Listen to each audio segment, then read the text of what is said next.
A new weight loss medication showed promising results in trials. What to eat or not eat if you're taking a GLP-1 this Thanksgiving, and how to keep your liver healthy while celebrating the holiday season. Yeah, new territory for a lot of people. Joining us this morning, Dr. Wajahat Mahal, obesity medicine specialist at Yale Medicine and professor of digestive diseases at Yale School of Medicine.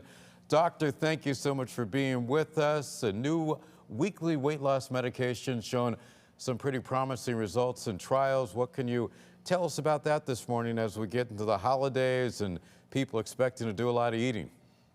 Well, good morning. So yes, it's a new medication. In some ways, it's similar to the medications that people are familiar with, that it's taken once a week as an injection, but the way that it works is different. Patients might feel much of the same effects. So if you like, what's happening under the bonnet is perhaps not so important, but patients will be able to take this once a week and have much of the same effects, which is to say that there's a general reduction in appetite. Now, for people who are on GLP-1s, what are some foods to enjoy or avoid this Thanksgiving? Is there anything in particular? I think the important thing is to keep in mind that we're all different.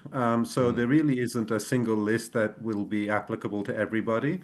And essentially, it's just, feeling in touch with your own bodies and just seeing how your body feels with a particular food item. In general, the very heavy foods are obviously going to be more difficult to digest. So obviously the meats and the very fatty foods will be more difficult to digest, but there's no food item that's completely off the list. Doctor, Thanksgiving marks the beginning of the holiday season for a lot of people. And let's face it, frankly, a lot of people drink a little bit more alcohol this time of the year. What should people be aware of before they're having that extra couple of drinks this time of the year?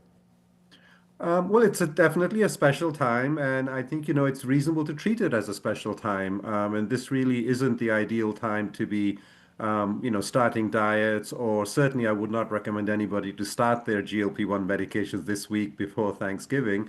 And we just need to balance, weeks like this, which are obviously big family times for celebration and frankly overeating for most of us, with other times afterwards when we're exercising and being healthy. So, life doesn't need to be on a complete even keel. If we have a heavy week, which this will be, we need to sort of match it up with a lighter week. And should we expect there to be any challenges with the holidays? Obviously, there's ebbs and flows between all the holidays now, and before you know it, it's New Year's, and you're like, wow, that was a lot. So what should we expect, or how do you plan over the next few months?